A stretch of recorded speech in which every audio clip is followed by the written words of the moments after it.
and in times of challenge, to have the courage to get back up. We can't control what the future holds, but we can dictate how we choose to react, and more importantly, grow from our experiences.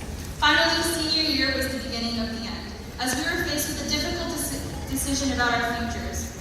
While the results of our college applications were a combination of hard work and a little bit of luck, no outcome is ignorant of hard work, and no matter where you are going, every day is a new beginning to strive to be better than who you were yesterday.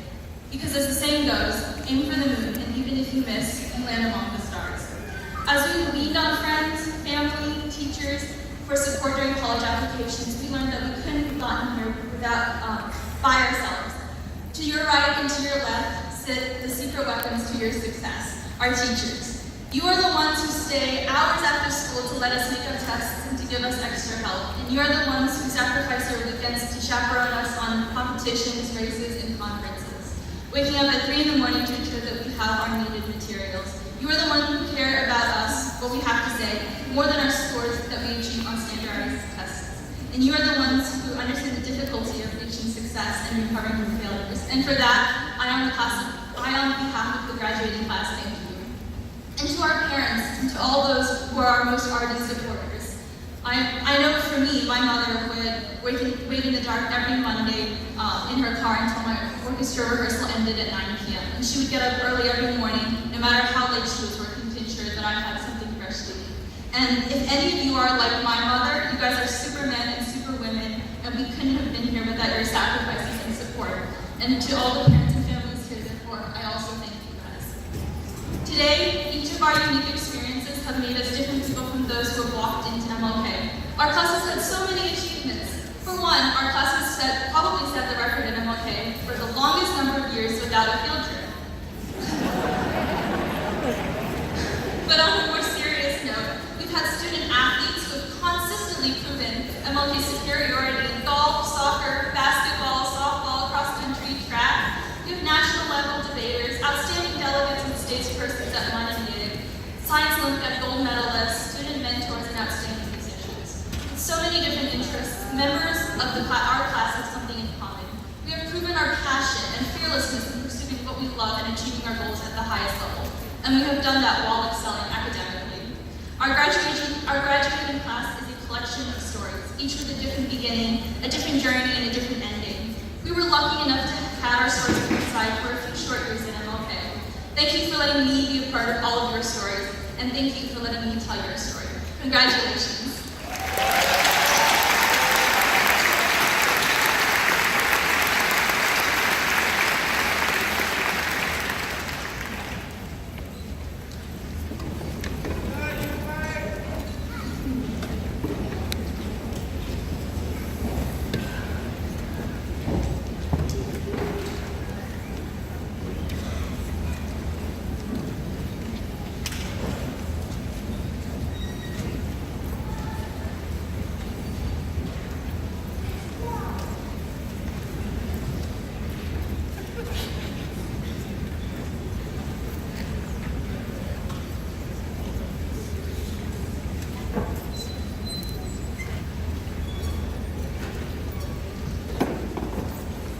Graduates, please stand.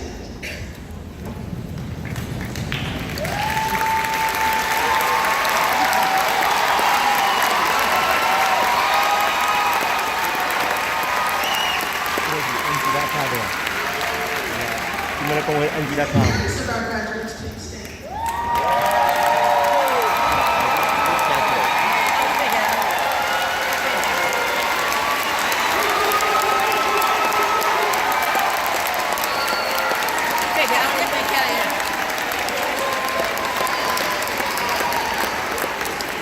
On behalf of the class of 2019, we would like to thank you for your continued support. The first teacher of a child is his or her parents. You have been there from the very beginning. Your impact on your child's life helps to shape who he or she is today. This day is not only a milestone in the lives of the graduates, but it is also a milestone in the lives of the parents. So graduates, please give your parents a round of applause. Graduates, please remain standing. Parents, you may be seated. Will the faculty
grade.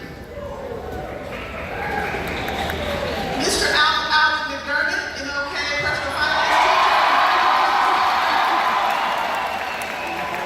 Mr. Nathan Waddell, MLK Assistant Principal. Mr. Marquise Churchwell, MLK Assistant Principal. The Honorable Dr. Harold Love, State Representative, District 58, cannot be with us this evening, but he sends his regrets. The Honorable Harold Love, Metropolitan Metro Council Member at Large. National Metro Council Member at Large. Mr. Lionel Matthews Jr., Metro National Juvenile Court Clerk, proud MLK graduate class of 1997.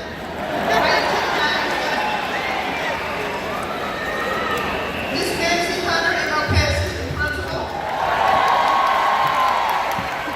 Dr. Cito Narcy, Chief of Schools, could not be with us this evening. And I am Angela McShepard Gray, Executive Principal of Martin Luther King and engineer at Sterling, Ohio. Will all elected officials stand and remain standing at this time? Will all Pearl High graduates stand and please be recognized at this time?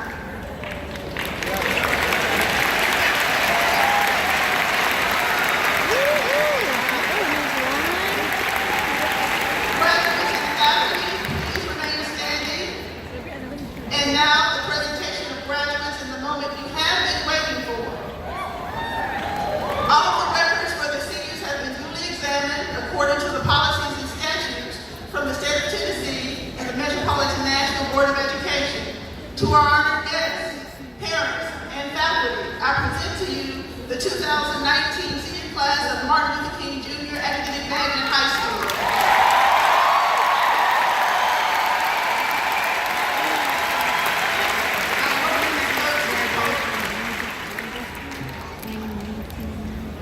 On behalf of the Metropolitan National Board of Education, it is my honor to certify this graduation process and the awarding of high school diplomas to the 2019 graduates of the Martin Luther King Academic Magnet High School for the Health Sciences and Engineer at Pearl High.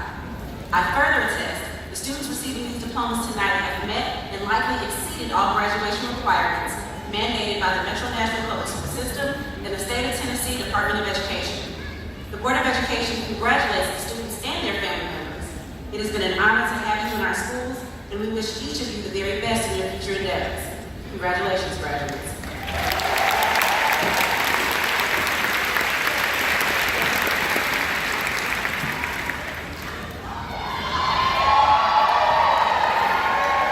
Good evening, graduates and guests. I'm Rich Gabby, and I'm the Senior Class Vice President. Hi, everyone. I'm Audrey Gowan, and I'm your Student Government Association President. Our speaker today has made a tremendous impact on the class of 2019, and the memories made in his classroom will never be forgotten. Our speaker has lived in 4 states and traveled all over the world. After attending Sewanee for his bachelor's degree and Lipscomb for his master's in education, he became a substitute for MNPS. Loved by every class, he was a sub-4. He was hired as an instructional specialist and has been teaching personal finance and African American studies ever since. He chose education as his career path because some of his favorite people have been teachers, and he hopes to share his passion for literature with his students. This year, our speaker jump-started a primary source exhibition for MLK students in collaboration with his university, and in his free time, our speaker enjoys writing poetry and exploring new art exhibits. Our speaker's steadfast commitment to his students is unparalleled, and his actions are indicative of so. He fasts during Ramadan so that he can relate and have a better understanding of his students. He stands out in the hallways and always gives students words of encouragement to brighten their day. His dedication as an educator and role model has especially affected the class of 2019. So far, we have learned about the history of African Americans and fiscal responsibility when buying a house, a car, and doing taxes. But he has not only echoed the teachings of African American studies and personal finance. He has taught us life lessons by leading the class of 2019 by his example. As a class, we have grown immensely because of his devotion to our betterment as students and young adults, and we all would not be here without him. Mr. McDermott to the stage.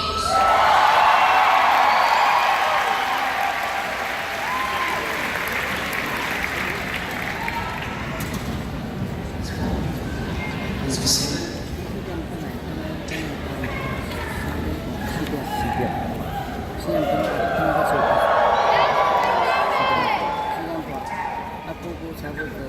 I want to talk to you about lessons I have learned in life that are best exemplified by you, the class of 2019, to demonstrate the might and strength of character that abounds in you whom we honor here today.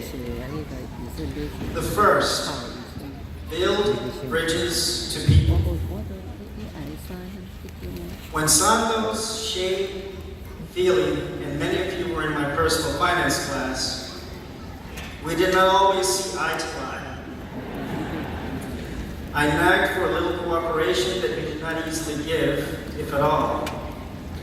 Instead, you cited your APs or higher level math classes, extracurricular activities, and spewed out other blurbs to justify downtime in a class that Lauren Knight and some of you called a joke.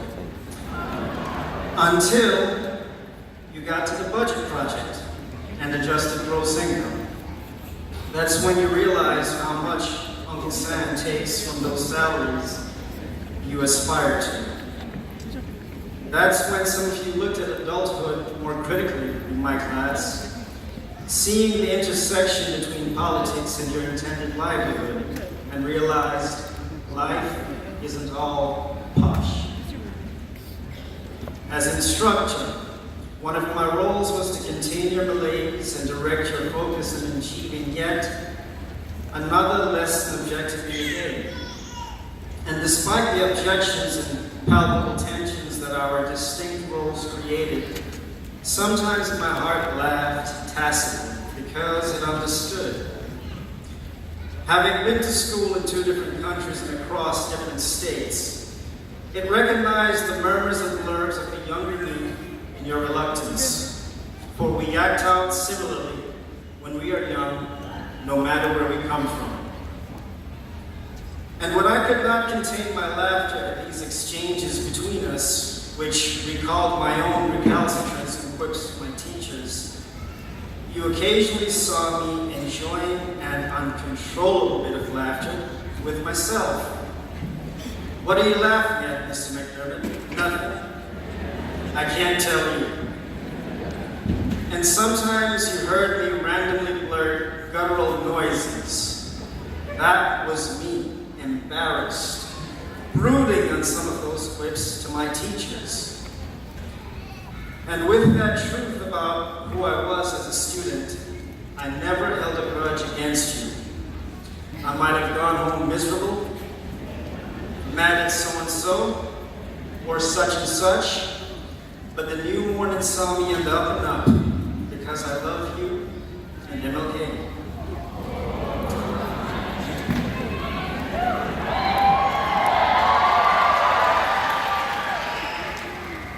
With that in mind, I opened my door to Santos and the morning crew of Rayanne, Faiza, and Diana, who wanted a quiet place away from the cafeteria in the mornings before the start of school. I did it because it gave me an opportunity to build positive relationships with the student body. With them came Zakia, Arlette, Natanim, Aiden, Alan, Shiwu, Zima, and Demir, who was going to stop by whenever he felt like it anyway. I had regular visits from Faye, Kadar, Shrey, and Jason Patterson for printing, from Ari, who always brought a smile and sunshine, and from Kuntz, just to drop the lines from In My Feelings, Trap Money Ben, Gotta Stay Real. So many of you stopped by at different points throughout the year, providing a boost of energy and extra enthusiasm, that I decided to have a poetry and hip-hop group for NTSS. Many of you turned out, which was a positive. When you saw that I intended to structure it, you left for an alternative that allowed you to relax relax and be at ease. That was understandable. In some ways, saying yes to the morning crew was a little redemptive, because not all the nicknames I gave or jokes I cracked on the members of 2019 went over well at first. Among you sits a lazy hobbit, Queen Noor, Love and Hip Hop Arabia, Stretch, Bill Murray, Gracie Bob Marley, My Pet Monster, Fozzie Bear, and Switchblade, a really sweet person. Yoshi can tell you how hard Ken stared me down after one of my cracks before he was in my class. I can tell you that Ken was the first student who greeted me at the prom, calling my name, giving me that, and telling me what's up in his life, like most times in the hallway. Following him was Eduardo, Atuku and Ashton, Olivia Gully and Kelly Webster, the Strawberry Blondes, Carmen and Austin, who I said could fit inside a pocket, Josh Kahasi, Portia and Franco wearing a proper pair of pants, Aiden and Mayana, and Bailey Stewart, with whom I held the longest conversation of the evening outside of Liddell and Churchway. Here these, and a few others inside at their senior prom, greeted me as if the night did not belong to them. This, despite the fact that we did not always agree. Now we are here. Shanice and Aiden Feely, we have had an excellent year. Kirsten, Lauren Cooper, Kelsey, Jalen Jordan, Jabbar, Alan, Maya, and Florence, we have shared laughs. Some of my memories of 2019 involve you, and we move forward on fortified bridges with mutual respect. Thank you for welcoming me. Second bit of advice, never let up. My room became a place for you to grab supplies and a little grub. Food brings people together, and so I ended up stocking the fridge with goods, remembering to share a piece of Jamaica in the form of drinks, a slice of bun, and even green coconuts. You shared food in return and told me about your familial homelands of Cuba, Trinidad, Thailand, the Philippines, Pakistan, Rwanda, Ethiopia, Somalia, and many other countries. We talked about Nashville hot chicken and Cajun food. Fervent about my role as educator, sharing food was a way to impart a bit of wisdom, even in a slightly underhanded way. Ask Sparrow, Stretch, and Bill Murray, who I bought pizza for at the beginning of the year. Like the witch in Hansel and Gretel, I trapped them with snacks and drinks one bright and sunny day, fattening them up so that they couldn't move. Once the itis set in, I upbraided you for insouciance because you needed to remember that you are leaders in this community and are obligated to a standard of behavior that comes with your status. Furthermore, you must conduct yourselves as leaders from here on out, even when your job does not allow you to assume that role. You asked for advice about life beyond high school, to hear what follows college graduation. So now I speak my truth of a hungry heart and an empty plate to you all.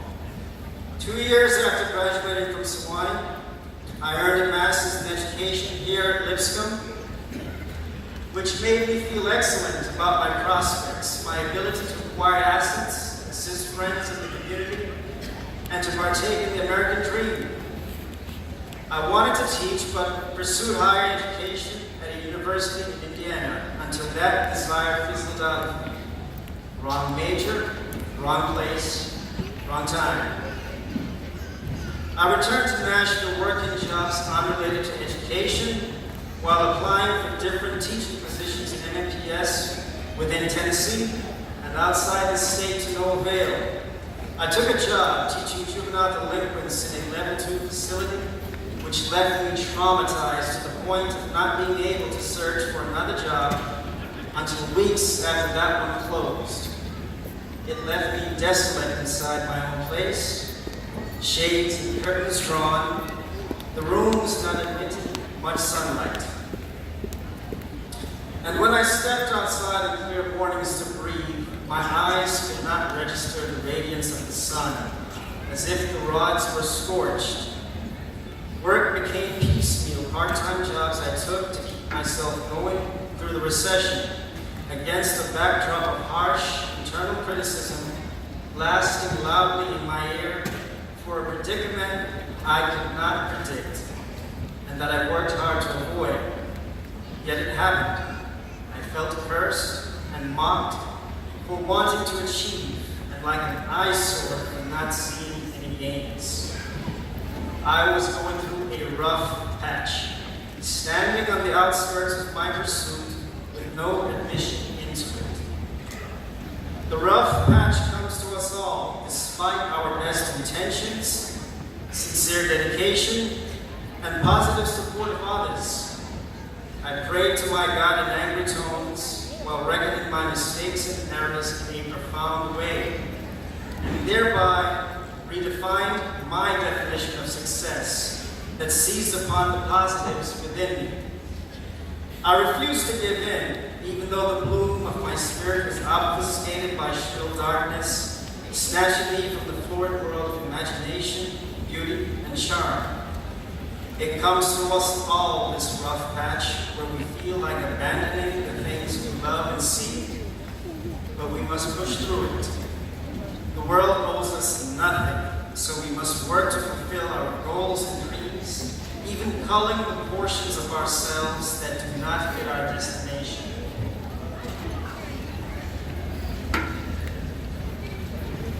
My legs steadied, and I applied for a position as a substitute teacher because it felt right to try again. And that is how I came to meet you. Once again, never let up. Take a cue from those around you, like Michael, Sam, Derek, Matthew, Trey, and Mason, who returned the district championship to MLK. Never let up like Zoe and Gabrielle driving home another championship. Never let up like David, Rothman, Tate, Wilson, Eduardo, Jacob, Jason, Kirsten, Ethan, and Morgan, who stretched out their effort until the very end, playing with dignity even when their rivals did not. Never let up like Joshua James, Tucker, DJ, Brennan, and Joseph, who brought in the runs. Never let up like Myra, Allie, and Savannah, making hits and reaching base. Never let up like Asia, Delaney, and Anna, who kept hustling. Never let up like Myra, Taryn, Sienna, Celeste, Boones, and Isabel, rolling the ball, passing it off, shooting it across the line and into the bag. Never let up like Sparrow, rededicating herself after each season, working out during summer breaks.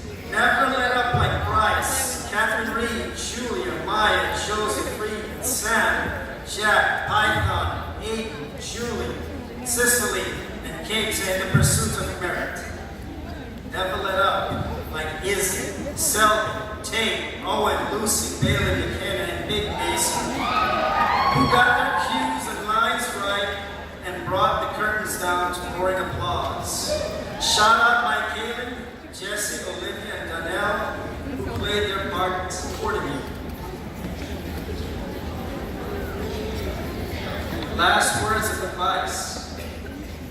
Immerse yourselves in the positive experiences of your environment wherever you go. Were it not for attending sporting and music events, watching plays, and being involved in extracurricular activities, I could not testify to the immense character of you graduates here and the great achievements of MLK students. Thank you, Marcus, Nick, Jalen Left, Adora, Luke, Fady, Usab, Sergio, Zipporah, Aya, Sherry, Katrina, Jesse, Italia, Ellie, Hyatt, Anna Urena, Anna Bengoma, Marlasia, Brittany, Cameron, Ariel, Iman, Joseph Williams, Audrey, Eli, Grace Gavigan, Gracie, Grace Allison, Grace Taylor, Elma, Tammy, George, Josh Lentz, Reza, Alcina, Amber, Brianna Smith, James Wong, Julie Wong, Brianna Walker, Riley, Carmen, Asia, Karishma and Keston, Karina and Mason, and Lillian Tyler for letting me see that the rough time was worth it. Persevere and you will reach your destination too. Thank you all.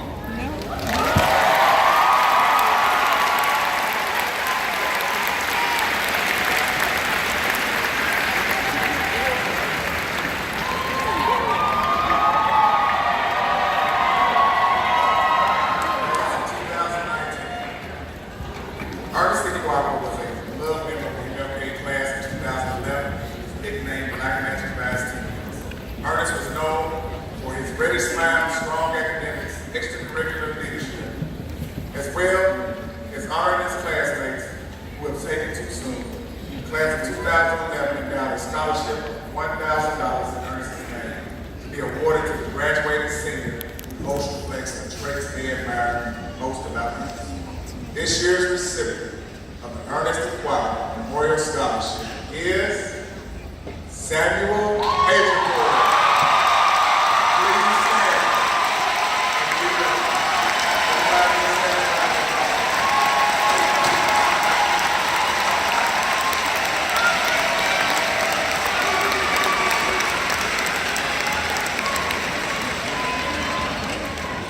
Good evening, everyone. Thank you for being here. We are so proud of the class of 2019.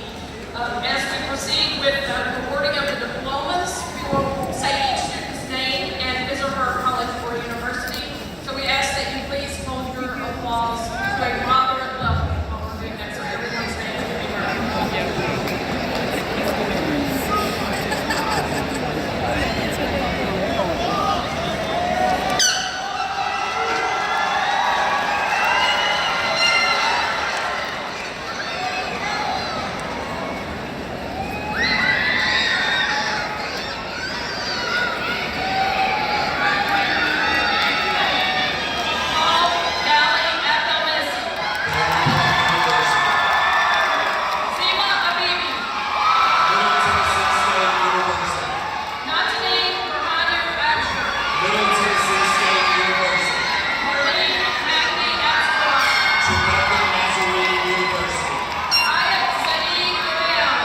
University of Tennessee, Knoxville.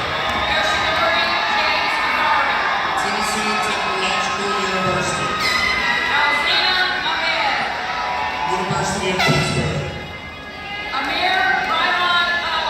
Middle Tennessee State University. Tennessee Technological University. Vanderbilt University.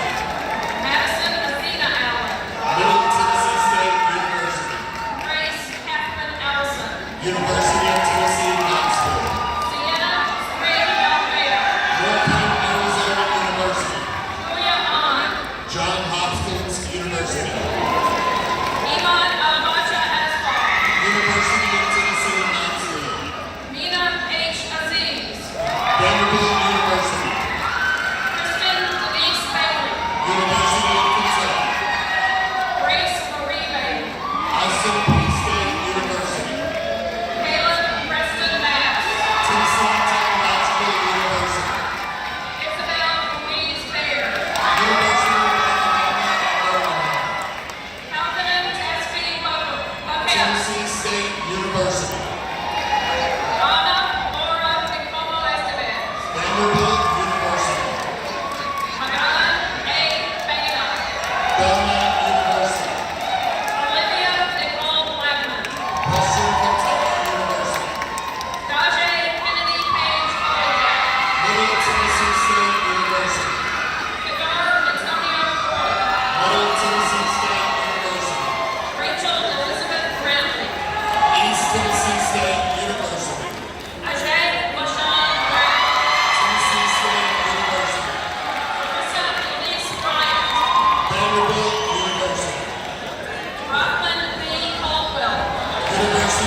University